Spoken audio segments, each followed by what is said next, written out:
Okay. You want to start us off? Welcome to the Get the Goods podcast. I am Erica Perry, and I have to my left, There it is. Mike Floss. What's up, y'all? Episode 51, Get the Goods podcast. Do we have to start with a retraction?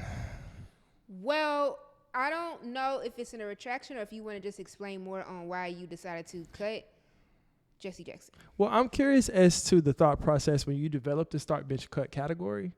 What was your thinking? My hope is that we could have a conversation around what type of leaders we want to be. Okay. And name that people get to be complex, and that although we didn't live in the 60s and the 70s. Right. So while we can have critiques, we cannot expect perfection.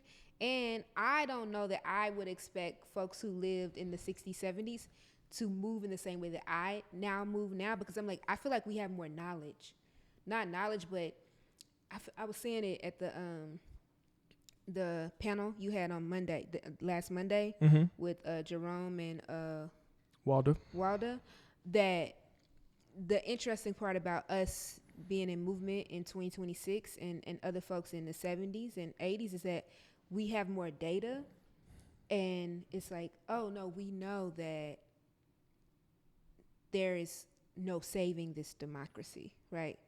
But there's no democracy to save. Because we got to see them try and attempt, and it just not go well at all. Yeah. Especially when and we'll talk more about it when we get into this book, but when you weave in imperialism and foreign policy and see the application of the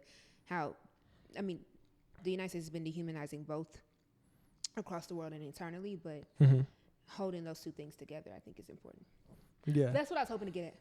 Okay, that makes sense. What did you think I was getting at? No, I think you pose an important question. I mean, although there are people on that list that I would absolutely, under no pretext, context, or time period, do certain actions, I think it's important for us to be politically sharp and rigorous, Historically sharp and historically accurate, and really vet our information, and not contribute to the spread of rumors, even if culturally these are the conversations our people are engaging in, while not having a distance and not knowing what those conversations are, right? So I think, it's nuanced, it's complex, people are not perfect, and all of us are imperfect, but I think, I don't know. Yeah, we're not all one thing. So Jesse Jackson can stand with Palestine in the 1970s, right? That's true. Yeah. And then also he can shift Fred Hampton's I am a revolutionary to I am somebody. Right. Those two things. I wouldn't agree with that. Yeah. Don't agree with that. Yeah. Not at all. So, although I don't think my start bench cut changes, I think the way in which I talk about my analysis does. Yeah. Because, right. We didn't say it, but we know, folks know, in Chicago, okay, they know the ways that Jesse Jackson has shown up for Black people.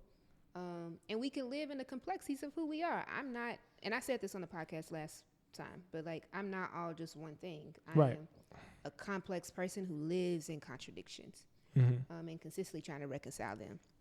So, yeah. I couldn't have said it better myself. But today we have a new start bench cut. Ooh, okay, you go first. Okay. And tell me what, go ahead. All right, my categories is this is about who you want an apology from. Oh. Kanye West, Jack Harlow, LeBron James. Why would you do that? Okay. So start bench cut. Who do I not? So cutting is who I don't want an apology If from. you cut, I don't care to get no apology Kanye from West, I'm over it. Can't do it. Got you. I have no desire. I don't even. I can't keep up with what Kanye is doing. I'm not. I did see the concert and I was like, okay. A lot of people enjoyed it. Lots of people enjoyed it. I saw the likes. Instagram be telling. I saw you. I saw you in the likes. No, you didn't see me in the likes. I saw your head floating at the bottom. I promise you didn't. With the repost? Because I made sure I didn't float at the bottom. I looked at it. I was like, oh, the world piece is interesting. And there was a lot of dialogue going on because Erykah Badu was there, Lauryn Hill, Chloe, who's on Beyonce's label, was there. So there was a lot of conversation around like, oh, how can this man say these horrible things and y'all be in his face? Mm-hmm. So yeah, so I this cut. I don't need anything from Kanye West. I will say the verse. I think it is a Kid Cudi on "I Want to Go to the Moon," and Jay-Z on "Guess Who's Going to Jail Tonight." On those songs, appreciate those verses. Those were the clips you liked? No, that was the verses. Oh, I didn't see the concert, so I no, don't that's know. not the concert. That was the concert. You know the album he had in 2022. Okay, I'm talking about Jay-Z's verse on that was good. got you. Okay, so gonna cut him. Bench Jack Harlow. I'm not that interested in Jack Harlow. It's wild. I haven't heard the album, so that's why I also can't get no apology from him. So I'm gonna start LeBron James. First of all, because I stand up for Memphis 901. That is where I cut my teeth in organizing. I went to law school. Memphis like raised me really, and molded me, right? And taught me how to move and be in the world. So shout out to Memphis, love Memphis. LeBron James owe Memphis an apology. Mm-hmm. The other thing is Savannah James. I love Savannah James. So I want Savannah James' husband to make things right with black people. What you love about her? I just love how she moved through the world. I love her style. Mm-hmm. I really like Savannah James. So I want her husband to act right. And also, the other thing, though, is that LeBron James been on a run, you know, and we can talk about class, right, and how when black people get, the class war and how, you know, he has left what it means to be black, or is not as impacted by anti-blackness in the same way that we are because we're working class. And so a few weeks ago, or maybe it was about a month ago, he said some stuff around like, I don't see what's wrong with Israel. And it was like, huh? Yeah. So he's just out of touch. Yeah, you get so much money, you just don't know what's going on. You get out of touch, you're going to show up as anti-black as well. Yep. And so LeBron James owes folks an apology. He owed Memphis an apology. And I guess we'll talk more about what he said about Memphis. But basically he said what other folks have been saying is that, you know, you should move the Memphis Grizzlies to Nashville. And we already know that the state of Tennessee has consistently been divesting from Memphis, from the city of Memphis, from schools in Memphis, from infrastructure in Memphis for a long time. And the way in which government has invested in Memphis has been through like what? U.S. Marshals, through the National Guard, through police. And so, yeah, it's time for us to be in solidarity with our people and not show up anti-black. Who you start mentioning? I'm cutting Jack Harlow off the rip because I don't care. And then you don't care what you got to say, or you just don't care? Yeah, I'm not. It doesn't matter to me. Okay. Then I'm gonna bench LeBron's apology. Really? Okay. I'm gonna bench it because I do want it, but it's not priority right now. And then I'm starting Kanye's apology, and I'll tell you why. Mm-hmm. I'm not counting none of the stuff he did before as an apology. I'm talking about an actual apology where there's some accountability and some change in behavior. Mm-hmm. I will take that. I want that from Kanye West. I want him to be mentally well and also accountable to the things that he did, whether that was due to his mental illness or not. We need some accountability around this. What's accountability like? One, no, you cannot put out an album and do a concert in the stadium. No, you cannot do that right now. You need to go sit down. Two, I need a public display of the dedication to your mental health since you were so publicly in displaying the harmful nature of it. I think that's fair. Because he blamed his actions on his mental health? Yes. Okay. So I think that's fair. You need to be keeping the general public abreast of where you are in your transformation and that you are being consistent on your medication. I also think... That feels a little controlling, but... Okay. You run around with the swastika T-shirt, that's what happens. Okay. That's what happens. Okay. Next, I would say... I'm going to have to hold that. I'm going to sit with that. I got to do more reading. Go ahead. I'm cool with that. Next, I would say that $1 billion you got, no good. You're going to have to put some of this money into mental health for free for the people. You're going to have to give up. You're going to have to give up some of that bread. Yeah. A lot of that bread. Yeah. All the money you made. Especially to the communities you was disrespecting. All the money you made while you was being harmful. We need that back. Yeah. What about the people who was, hyping up the concert and at the concert and, who are celebrating him? What's the question? How are you holding that? Oh, I'm not. At all? Nah. No. I think there's a conversation around separating the art from the artist. I hate that conversation. I understand the conversation. You can hate the conversation. That's real. I just think it's a cop-out. I'm like, R. Kelly is the art. He is the artist. There's no separating that. Well, he's not the art. Well, he's not the art, but he in his artistry and what he's talking about harmful activities because who he is talking about. Mm-hmm. We can't separate that. I'm not saying to separate that. Okay, so I'm saying that some people separate the art from the artist, and yeah. I think that's what they're doing with Kanye West. Or are they? I don't know if that might be a bit of a cop out. Are they separating the art from the artist, or are they turning their head? That's separating it. That's no. You making an active choice to distance someone being foul as a person so that you can enjoy something that they provide. That's separating it. Yeah, and you know what? Maybe that is what it is, and that is still wrong to me. Because it's like, we're going to separate the fact that this person can grill really great food from the fact that they're harmful to their to their family. Because the ribs is good, we're going to turn the other way. Yeah, that's wrong. Maybe I don't hate the conversation. I don't respect the decision. That's real. Mm-hmm. That's real. I think it's not a broad stroke across the board. No, yeah, but with But people who are particularly harmful, my bad. Right. Mm-hmm. Go ahead, finish. Sorry. That's all I got. No. It's all good. Okay. What's your start bench cut? Okay.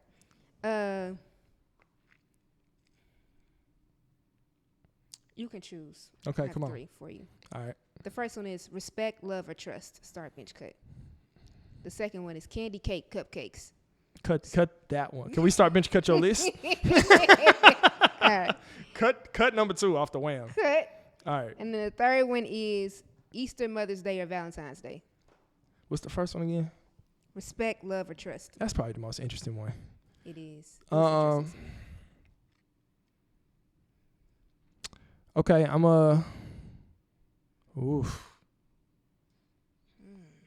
because they're not that far apart. They're not. There's a lot of overlap. Very much so. So I'm going to cheat a little bit. So I'm going to cut trust. Kendrick said, I'd rather you trust me than love me. On my start bench cut, I'm going to cut the trust. Okay. And then I will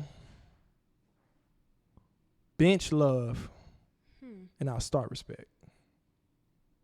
And the reason why thank you. is because people can love you and violate you at the same time. People don't violate people they respect. Say more. I feel like, your parents might love you. And you're probably in therapy for something they did when you was a child. So I don't know. Bell Hooks might argue that they didn't love you. Bell Hooks might argue that. What I would say is, from personal experience, I know that there's been people that I love that I didn't do all the way right by. Because we're imperfect and we're prone to. What does respect mean to you? Respect means I'm not going to try it. So it may be something that I want to do or a choice that I would make, but I respect this to the degree that I'm not going to bring this over there. I think that love requires respect. The actual, in true definition, love requires respect. So some of the people we think we actually love, we don't love. We just maybe like being in proximity to them. We appreciate their company. We feel an obligation and responsibility to them, but we might not love them. Now I think we might be incapable of love. I don't know that that's true either. I think that, we'll say more, my bad. Do you think that once we achieve love, we operate in that place perfectly? So if it's not love, but then it sounds like love requires perfection. But then, no, I don't think so. But I'm saying, like, are you saying that once you respect someone, you won't violate them? Not while I respect them, no. Oh, I feel like the people I respected, I'm like, I just didn't have it all the way there to fully. An accident, I can understand something accidental. Yeah. But I mean, making an active choice that's like, I didn't even think about it all the way through because I didn't respect it. For example, first time I got knocked out, didn't respect them, right? Talking crazy on the basketball court, talking crazy, losing, dunking, shining, feeling good, sat down. Then I woke up on the floor. I didn't respect the people that I was talking crazy to. And then I developed a newfound respect for how I need to engage and talk to people and the people around me. Because you got to honor that what you do may have a consequence. You got to hold that. I may not love them. I may not trust them. I may not even really care about them. But if you respect it, your behavior changes. Kanye don't respect us. He don't love us either. That's why he keep playing. He don't love us either. He might actually love us, and he needs us. I don't think that's the. He needs to be in that stadium full of people. Yeah, that doesn't. He may be addicted to us. That doesn't mean he loves us. That means he needs attention, but he don't love, because love requires investment and nourishment and repair. Which right? means if it requires repair, there's likely harm involved. So do you think respect requires perfection? I think respect does not require repair. Because if you respect it off the bat, you're probably just not coming over here. Leave me alone. I'm appreciating how you think of things. Yeah. What's your order?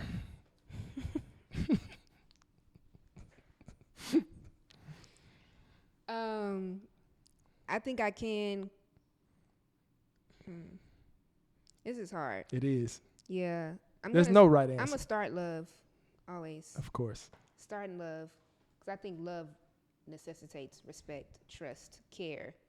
I do think many people do not love the people they say they love, and do not yet have the tools, resources to love, to be honest. But yeah, I'm going to start love. I'll bench respect. Mm-hmm. I appreciate respect. And I think all of these, you're going to be flawed. You're going to be imperfect in how we love each other, how we respect each other. But it's aspirational. And then I don't want to cut trust, but if I have to cut something, it'll be trust. Although I think that trusting, like, in many ways, I do feel like respect requires trust. It's like, I got to trust that you're going to hold your end. Like, if I'm going to respect you, you're going to respect me. If I'm going to love you, this is a safe place to be in love, a safe place to trust that. But I guess I can technically cut trust. Okay. Yeah. That's real. It says something about our values, you know what I'm saying? Yeah, but, for sure. I mean, we had the same thing, just for different reasons. Right. Yeah. Right, yeah. No. You started respect. My bad. But there's overlap. Yeah. So I think ultimately the posture is similar, but okay. But what I would do to you in the absence of one of these things changes. That is so scary to me. And this is why people say, like, actually, like, you know, this is why people say it. Not saying it's true, not generalizing, but cis men, like, they treat their friends better than they treat their partners because they respect their friends and they love their partners. Who say that? Who's they? The stuff I be reading. I'll cite it on the next episode. Yeah, I'm curious to the authors. This is some scary put the Regina Hall thing. Well, I mean, obviously you no, okay. This is taking a domestic violence twist, and that's not what I mean. No, that's not what I mean. Oh, okay, all right. No, yeah. I promise to God, no. Oh, okay, but, like, cool. you know, a man might be like, yeah, I love my girl, but I'm going to still talk to this other person on the side, you know. Because you don't respect her. But with your friend, you like, I ain't going to steal from my friend. You know, I'm not going to violate my friend like that. That's real. Yeah, that's what I mean. That is. I didn't mean. That do be violence. happening. Yeah, I know it. That's what I'm saying. I'm not Yeah. making this up. Yeah. Word. Okay, so let's do it. So what's going on today? What's going on today? Let's stay in history. Are we there? Oh, it's history first. Okay. If you want it to be. Yeah, I'll Sure. pop mine off Sure. first. I don't have a great one, to be honest with you. But Mobb Deep, April 13th, 1993, they released their debut album. It's called Juvenile Hell. And it just made me feel like, one, the album was not a commercial success. I think their first week sales was less than 20,000. Oh, dang. They got dropped from their label after they dropped this album. Oh, no. This was their first album. It's their first album, yeah. Their second album is a hip-hop classic. It's called The Infamous. Came out in 1995. But this album I was listening to it because I had never heard it before. And it's all just like gun violence, robbery, and death. And I was just like, oh, this is Juvenile Hell. They not lying. They meant it. They really meant it. The year before the passage of the 1994 crime bill. Important. Context. Context. And I was thinking about it because I'm like, oh, there is, we have and the Hillary youth Clinton assembly. was running around calling people. Go ahead. Super predators. Yeah. The context I was thinking about it in is the youth assembly that we have, which is age 14 to 25. And I'm like, oh, there's a lot of them that are probably living in juvenile hell, and we may not know, or not if they're not in our program, in our community, in our cities, on our streets. Yeah. And it sounds like that Mobb Deep album, and I'm like, this is a problem that we have to fix, but it comes from a lot of systemic factors, and a lot of political actions that were taken to create that environment. But yeah, it was just kind of frightening a little bit. Like, it was just like, this sound like a horror film. Where they like, from? Mobb Deep from New York and New Jersey. Janae, we going to the Googles. And then tell us about Mobb Deep for the folks who don't know. Oh, I thought you knew a lot about them. Oh. You said this is like the pure hip hop, right? You said this is real hip hop? I said for the folks. I thought this was your people. I thought that's why you would chime in, because you have such an extensive knowledge of the real hip hop. No, Mobb Deep is a legendary hip hop group out of New York, right? Yeah. And yeah, they have one of my favorite rap songs and rap beats produced by The Alchemist called The Realest. And yeah, I don't know how deep you want me to go here, but yeah, it's a hip hop duo, one of the greatest hip hop groups of all time. Okay, and then just real quick, when this was released, about how old were they? I don't know. That's a good question. From the way the music sounds, they sound like teenagers. Yeah. Yeah. That's wow. And the second album, what was different? I think they weren't trying to create the most dangerous sounding hellscape possible. Like, this sounds like they took every element of like devastation and hell and put it into an album, to the point to where it's not even really all that enjoyable to listen to. Whereas in The Infamous, I feel like they have a more thoughtful approach, where it's like, this is the reality I'm living, and not just this horror movie. Yeah. Mm-hmm. 18 or 19 on the first album. Yeah. So. Yeah. So they were young. Okay. Yeah. This day in history. What you got? Mine is April 4th, April 3rd, 1968. Dr. King gives his "I've been to the mountaintop" speech, which is important. Mm-hmm. Then April 4th, he's unfortunately killed in Memphis, Tennessee. And then I think around April 9th, which is today, Mrs. Coretta Scott King, and he was in Memphis, right, to support and be in solidarity with black men who were worker strike on a worker strike, but engaged in an I Am a Man fight, attempted to get fighting for labor rights as garbage. They were sanitation workers. And so they had led a protest, right, a few days before April 3rd. It didn't turn out how they wanted it.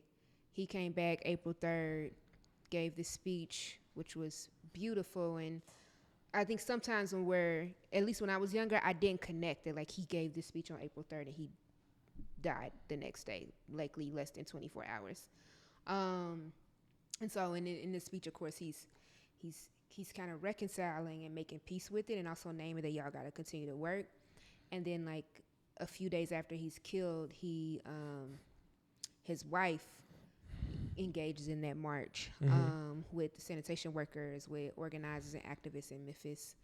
And they end up winning that fight. But yeah, I just think it's, for me, that's an important to name, like the April 3rd, April 4th, April 9th. Mm-hmm. His wife coming and being like, okay, I'm gonna be on the front lines.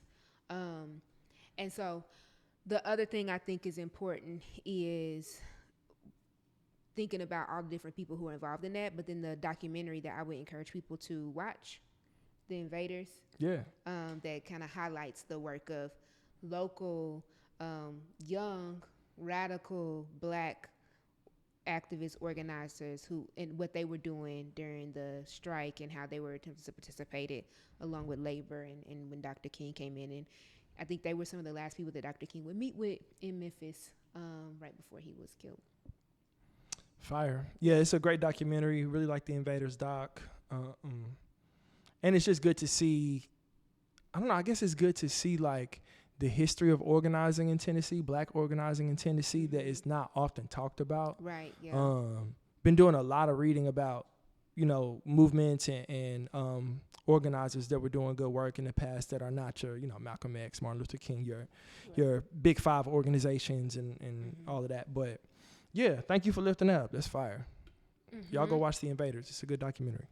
So what's going on today? Man, Trump crazy. To the history. Trump. We know he's a leader of a death cult, egomaniacal, fascist, racist. All of the things. Racist. Sexist, homophobic, imperialist. Yeah. Zionist. Just all of the isms wrapped up into one. Yeah. One ugly man. The face of dying capitalism, actually. In the face of dying. But he tweeted that... Well, actually, yeah, because he tweeted that he wanted to kill a whole civilization. Yeah, he said it'll be the end of a civilization. Open the straight, you crazy bastards. Praise be to Allah. On Easter. Just antagonizing. Was this on Easter?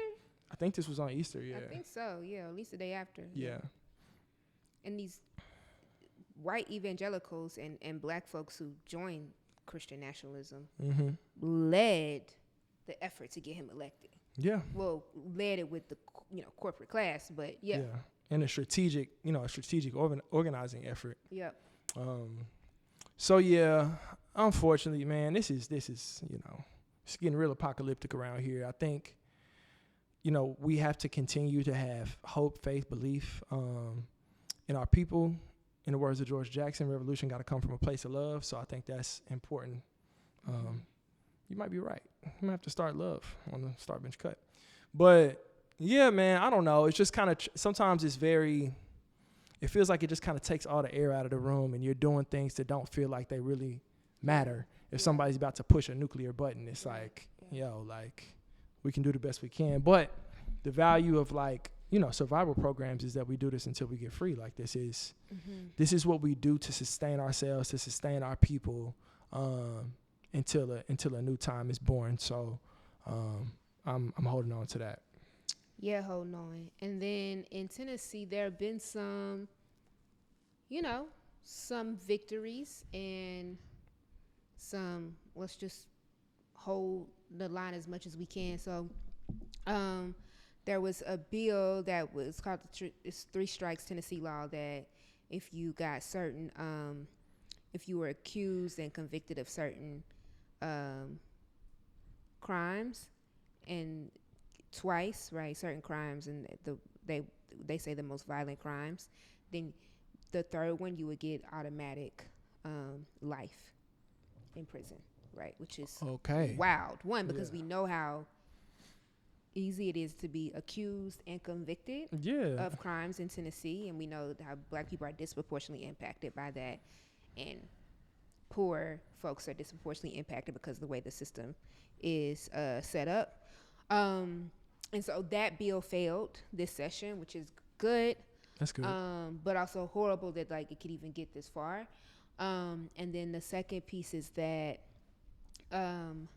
there's a bill again that would students who the bill was targeting immigrant students and saying, hey, you have to prove citizenship or prove documentation to get access to education if a student couldn't. they would have to pay. And so that bill, there were 2 different versions, one in the House, one in the Senate, and the Senate and House couldn't agree on it. Has not yet agreed on it, so it very likely won't pass. And then the third one that would basically incarcerate, it would incarcerate a certain class of young people who are in foster care or group homes. And so that bill did not move forward, but instead, and then early voting starts April 15th through the 30th. So that's the primary election. And then school board primaries is the same, following the same schedule. And the actual vote, general election is going to be April 6th. I'm sorry, I can't talk today. Thursday, August 6th. The voting is coming. It's coming. It's time. It's actually here. It's time. You know. Local voting, I still have a lot of faith in. Yeah, come to the PMA. We'll be talking about some of this stuff. Be in conversation around it. Especially what's on the line for us as far as like the varsity spending plan, some of our political agenda concerning like schools and our communities. Yeah. And, so we can build power to where, we can create something new. And exercise power, right? Yeah. Okay, so what else we got, Mike? We talked about LeBron. Black News, a film by Eugene, who's the director? Khalil. Black News. It is a film that I recently watched this past week. It was out? I bought it. Oh, yeah. Okay. Yeah. It's rooted in the Africana. I think it's called the Africana Encyclopedia. The W.E.B. Du Bois made, or was W.E.B. Du Bois was working on these volumes of encyclopedias that basically chronicle the entire Black experience. And the film is very different than anything I've ever seen. What's the name of the director again, Eugene? Khalil Joseph. And it was almost like you get dropped into a dreamscape of Black history. And there's all of these notations like to the pages in the encyclopedia of like what you're seeing on screen. So you may see, the abolition of slavery. It'll be like abolition of slavery, page 276, volume 1. You know what I mean? Like it'll have all of these video and photo moments as well as original theatrical pieces that are like happening throughout the film. And the something that's really interesting is right at the opening. It says, this film is meant to play like an album. Free yourself from any expectation of a plot, of a linear timeline. The more you like just immerse yourself in the moment, the more you'll get from it. So I think it definitely is like truly thought provoking, because I'm like, dang, the next time I watch this, I need to have my notes out and just be like looking up everything that I'm not familiar with, that I know something about, that I'm curious about. But I think it sparks curiosity in a really healthy way, in an interesting way. I think it's important work. But it's also challenging. Like it's gonna challenge you. Like you kind of. What is a challenge? It's kind of like you're riding this bull, a mechanical bull that you're wrestling with staying on, because there's just so much information and so many ideas being thrown at you at a certain pace. But it's beautiful and it's rhythmic and it's all like these things. When you're getting served at a table and they just keep bringing out food. I have not so much had that experience. But I would assume so, yes. Yeah. Well, if you like at a table and it's like first course. Well, in my experience, when I go on dates, I usually pay. So I try to avoid the perpetual bringing out of food. It's very anti-working class. But I think No, that's not it. Cuz like what I'm saying, like Monell's. I don't eat there. But no, I was at this Trinidadian restaurant in Atlanta, and it was kind of family. It was family style, and they were like, "Oh, here's the chickpeas," and then they brought out like 2 types of fish, and then they brought out like 3 different types of vegetables. And it's like, oh, whoa, and it's all delicious, but it sounds like, oh my goodness, I just now got the chickpeas. How I'm gonna eat the the cabbage? Right. It is like that. It is definitely like that. Yeah, I think you would enjoy it though. It takes some surrender. Like you kind of have to surrender to it. That's good. Yeah. Okay. There's also you know, if we're talking about this day in history, you know, Whitey's on the moon again. Yeah, they took a black man with them. They took it. Baby hair though. You know what they gonna do? Y'all don't like it? Send a black person with them. Well, the pictures are so beautiful though. Okay, so can we talk about that? I love this. Let's get into this conversation. Okay, so Blackie's on the moon. Can you say that? I can, yeah. Okay. Y'all got Gil Sky hair and Furious. Okay. I feel that's who's at my back right now. Grandma Ernestine that's what I feel right here. Okay. It's okay, Grandma. So the reason why it's so interesting is because Octavia Butler's book, like We Are Starseed, and you know, what's the book? You know the book, Janae. What's the book? Yeah, Parable of the Sower, which, you know, the whole thing is about, like, okay, how do we get to space? Mm-hmm. And it's about, like, us. Well, I mean, there's a lot of things, but it's about us being, like, our seed and being like, oh, there's another world outside of this. How are we building towards it? And I just also think that I hate the way that, you know, capitalism and, of course, imperialism and it's like, and how isn't it a distraction in some ways, but also I'm like, there's so much universe out there. Like, how dare we not explore it? How dare we not, you know, say, hey to the moon, hey to the sun. With the U.S. government? Venus. That's what I'm saying. Yes, not with the U.S. government. Like, but I do want to live in a world. I do want to, like, build, you know, a community, a way of being where we can see the whole universe. Where it's not just like, oh, you got to be super wealthy and they're using, like, the space to escape the way that they harm the planet, but it's a place where we can like see that how we're a part of this huge like system of and galaxy. So the pictures have been absolutely beautiful. They got of you. The moon, of Venus, of Saturn, of Earth. They're like, I just saw this picture the other day. It was like, you know, because oftentimes the way that we get photos of of Earth and maps, they don't show how actually huge Africa is, right, on the globe, and I mean that's on purpose, of course. But and they showed the back of the Earth's head, right? That's wow. They're like, oh, the ocean is huge, ball fade, bigger than we think, right? It's so beautiful. So you see, you know the contradiction. We're moving through it, like. Yeah, last time that we went to the moon was July. You saying we, but you right. No, my fault. Go ahead. I got caught up because I thought the blacks were going to the moon. The last time it's a black man the U.S. government, somebody say allegedly, went to the moon was July 1969. What was happening in 1969? Oh, the war in Vietnam, the assassination of Fred Hampton, right. Uprisings. The year after the assassination of Martin Luther King. Was 1969. I thought it was 68, December 4th, 1968. Let's look it up. Yeah, because you know Jay-Z got the whole, but it could be 69. I don't know. Yeah, okay, my bad. I was wrong. Sorry. It's all right. He pays for dinner at restaurants. I'm confused. How's this relevant? Because I was wrong. I just got to... Okay. All right. 1969, the world was in a state in which a great big old distraction would be phenomenal. But are people that it's hard to be distracted by the moon right now when the you talking about the baby of the hair. United States just we're seeing all of these things like we just talked about. We didn't get distracted. We didn't get distracted for long. But I find it odd that in 1969 they sent some people to the moon. What moment are we living in 2026 where they're like, send them to the moon? This sounds like a play. Does this not sound like a play out of the playbook of fascism?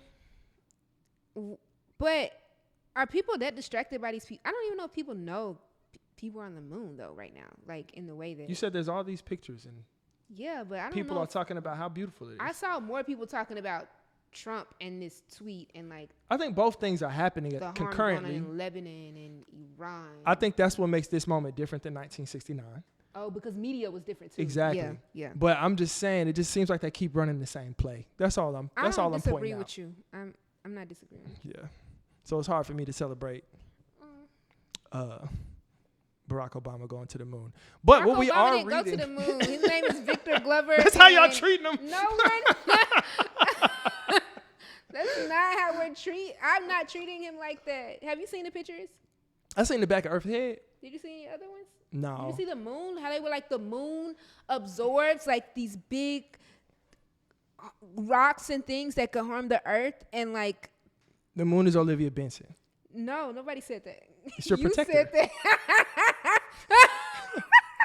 It's a value you hold about protection. That's why you think it's beautiful. It's okay. Okay, I do like a protector. There you go. Yes. And the good thing, the great protector, political education. What have we been reading? Because that protects us from identifying past things that have happened and seeing how they're being applied to today. So what you been reading? Oh, yeah. Okay. Good segue. Okay. You can do it. I can. I'm here. I am reading The Defeat of Black Power. Okay. It's so good. Okay. I'm almost finished. But speaking of war and distractions, this was written in 1972 by Richard Hatcher, who was the mayor of Gary, Indiana. And this was, well, not written, but he said it at the National Black Convention in March 1972. And they brought together all the, Amir Baraka was a part of it. Jesse Jackson was there. The Congressional Black Caucus had a hand in it. The NAACP was there, but they kind of denounced some of the speeches because they said it was too radical. Because basically they were like, Amir Baraka really had this hope that black people would walk away with a black, independent black political party. Because they were like, I mean, it was clear that nobody was wrong about it, but they were like Democratic and Republican parties. Neither one of them are rocking with us. They do what's convenient. And the NAACP kind of distanced themselves from that statement. And the author here claims that a lot of black people at that time kind of felt like they wanted to work within the system and didn't want to like separate. Because there was like this folks who were at the convention, a lot of them were from like New York, who were like, oh no, we for this black nationalism, right? And the other folks were like, okay, how do we make this system work? And folks were trying to figure it out. But the piece that really stood out to me when we're talking about like, especially United States imperialism right now, was that Richard Hatcher is saying is like, and he's recognizing that a lot of the folks who were like black soldiers were disproportionately sent to Vietnam, and so knew that they would be there at this at the convention in Indiana. And he's like, yo, this war is actually horrible. And he names that like this war in Vietnam could not have taken place without the overwhelming complicity of both political parties, like the Republican and the Democrat political party. And that's true, right? This is still true. That's why I'm like, they had the data, but we got way more data. So for us to keep making the same mistakes is kind of wild. But I get it, all that. And then he's like, we really got to be clear about the United States foreign policy. And he goes on to talk about like Taiwan and Argentina and South Korea and how the government, like the CIA, toppled actually governments in Iran, Guatemala, Iran, like we back here, right? Guatemala, El Salvador, Ecuador, Honduras, Peru, Congo. And he names specifically, and this is maybe it was important for me this here where he's like, he names the Congo where Lumumba was butchered because he refused to orbit within the American sphere. Like, and then goes on to name that like the U.S. foreign policy has to have a drastic overhaul, and like we can't really be honest about how we engage in this unless we really deal with the United States foreign policy, and that any like political party that doesn't condemn American foreign policy we really can't rock with. And so I'm like, yeah, where are we as we go into like midterms, as we go into, 2028? Is that 2028? Yeah, 2028.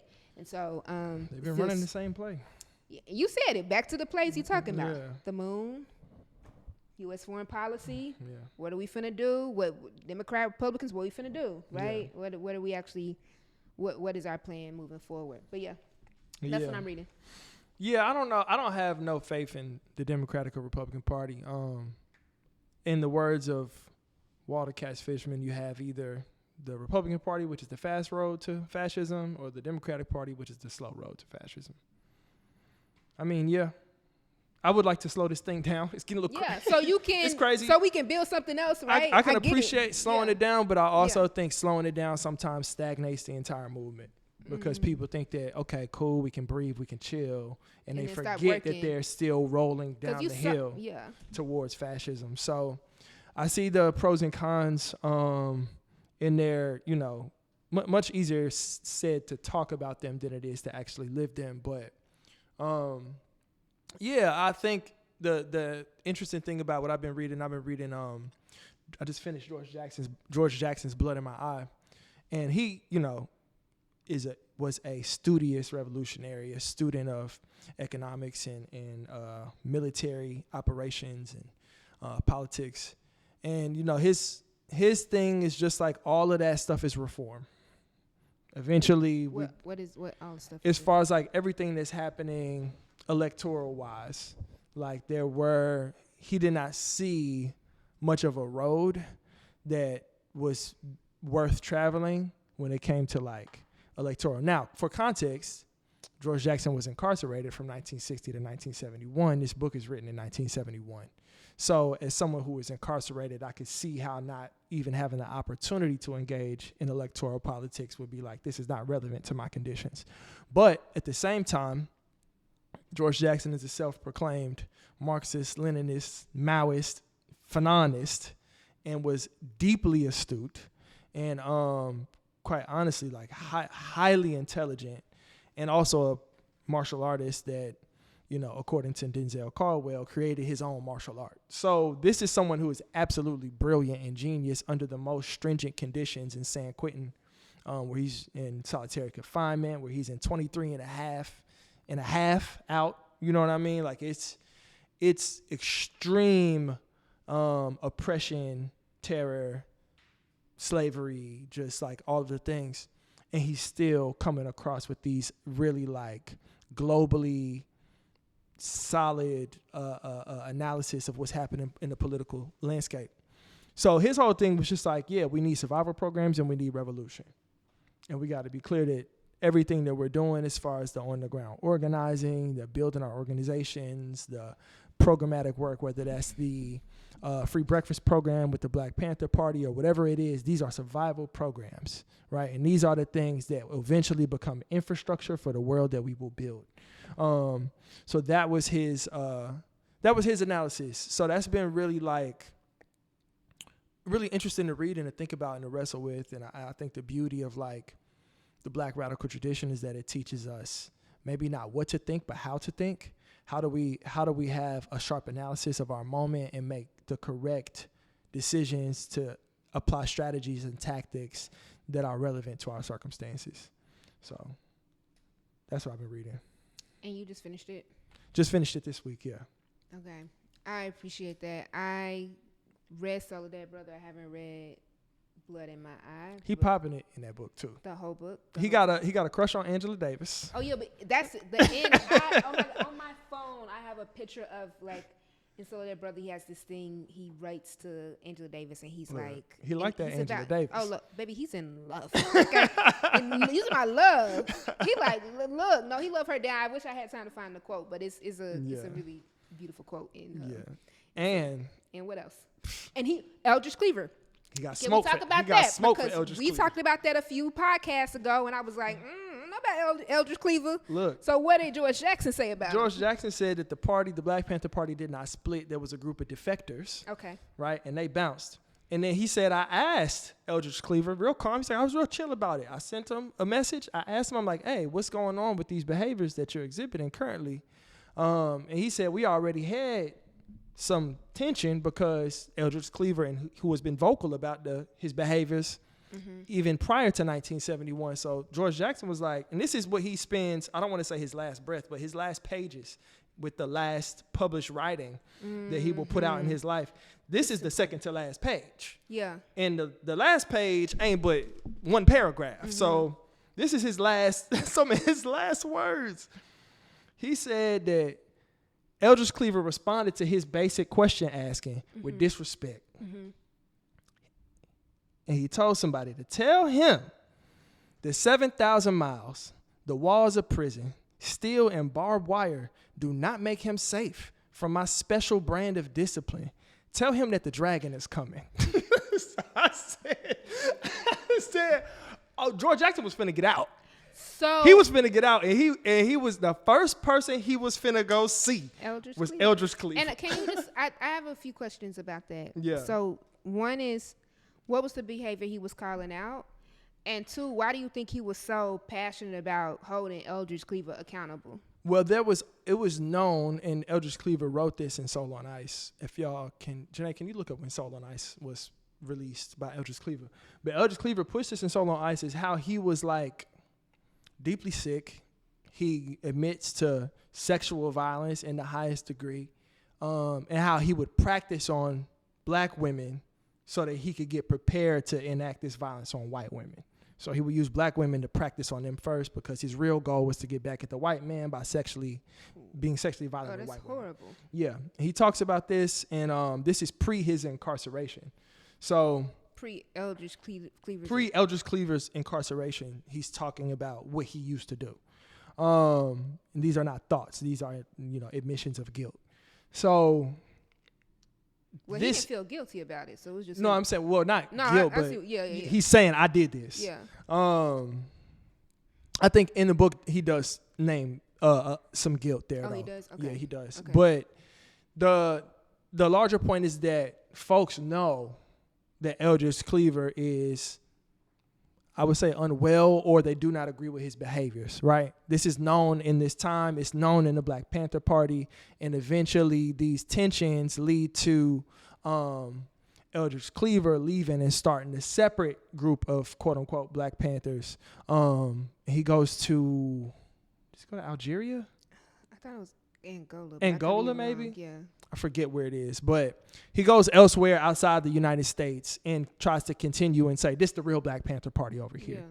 Yeah. And folks is like, nah, they defected the party. George Jackson was like, they defected the party. The party going to be stronger for not having these people here because we know what type of time Eldridge Cleaver been on.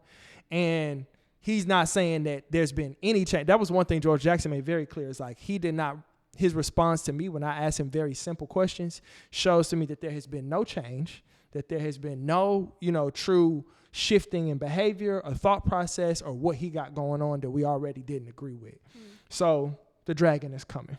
I'm not going back and forth with you about it. Y'all tell him that I'm finna be out and it's going to be time. That's real. Yeah. And so he felt really that, I guess I'm just trying to understand what was the things that Eldridge Cleaver was still doing that he felt was like, it's not named in the book. Okay, got you. Yeah. Okay.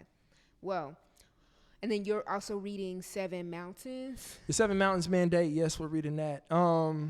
It's largely about white Christian nationalism, the origins of Turning Point USA, the origins of the Seven Mountains ideology that was developed in the 80s, but it has roots to prior, and how Christianity is, how a group of white Christians are seeking to basically dominate the world by way of culture, media, politics, business. It's like 7 different pillars of this idea, and they are basically trying to conquer the world by conquering those things for Jesus. So it's like for Jesus? That's what they say. That's how they're organizing, by saying this is what God wants us to do. And I remember you telling me about it. So you were like, at first, they recruited Charlie Kirk. Like, what happened? It was something. Charlie Kirk started Turning Point USA as a teenager. Right, and then they recruited him, yes. Okay, yeah. Yeah, to follow the Seven Mountains Mandate. Got you. So they're basically expanding their sect of Christianity by absorbing as many like groups that are like somewhat organized or can be organized. So how did they end up, like, does it talk about how they end up getting to like the black church and recruiting like these? I haven't gotten that far in the book. It might. I'm not sure. Okay, yeah. I don't know if it gets there, but we know that like Christian nationalism has also sown seeds into like some of the most popular black preachers, pastors, and singers. So yeah. You want to name them? I'm gonna finish the book. Okay, cool. Yeah. But okay, yeah. So we're reading Blood in My Eye, George Jackson. We're still reading The Defeat of Black Power, Seven Mountains, and all of this is, you know, connected. We can see this through line of how it's connected to, and George Jackson talking about it in Blood in My Eye and his Soledad brother, like that, you know, fascism is here, and that actually our he said it was here in 1971. Have been working. You can see that through the Seven Mountains book. How it's like, oh no, there's this 7 ways in which they're trying to rule the world. And for us, as we keep like building together, what do we want our communities to look like? What are our community agreements? How do we want to like shape the world, and how do we want to get to space in a way that is like, or get some space. That too. From fascism. Right. Defeated actually. Yeah. But yeah, no. So what we got coming up? Coming up, man, April 21st, we got a community dinner. Pull up on us, get a free meal, and we'll continue to talk about the current state of the organization, what we're doing with the varsity spending plan, and then just some analysis around what's happening at the local, state, and national level, and the global level too, because we got to have that in our thought process. And we're prepping for the PMA too, right? And we're prepping for the People's Movement Assembly on April 25th. Join us, oursmc.org. You can RSVP to be a part of our decision-making process.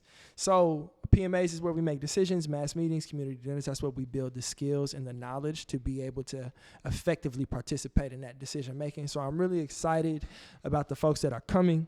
Really excited about the decisions that we'll make, because I know that our people have the answers. Our people are rigorous. Our people are brave. Our people inspire us to continue to have hope in a dark time. So it's good to bring our people together as much as we can. Our people are way makers, miracle workers, light in darkness. So, and we know that when we work together, we win together. And when we win together, we change the whole solar system. Yeah. Get the Goods Podcast, episode 51. Peace, y'all.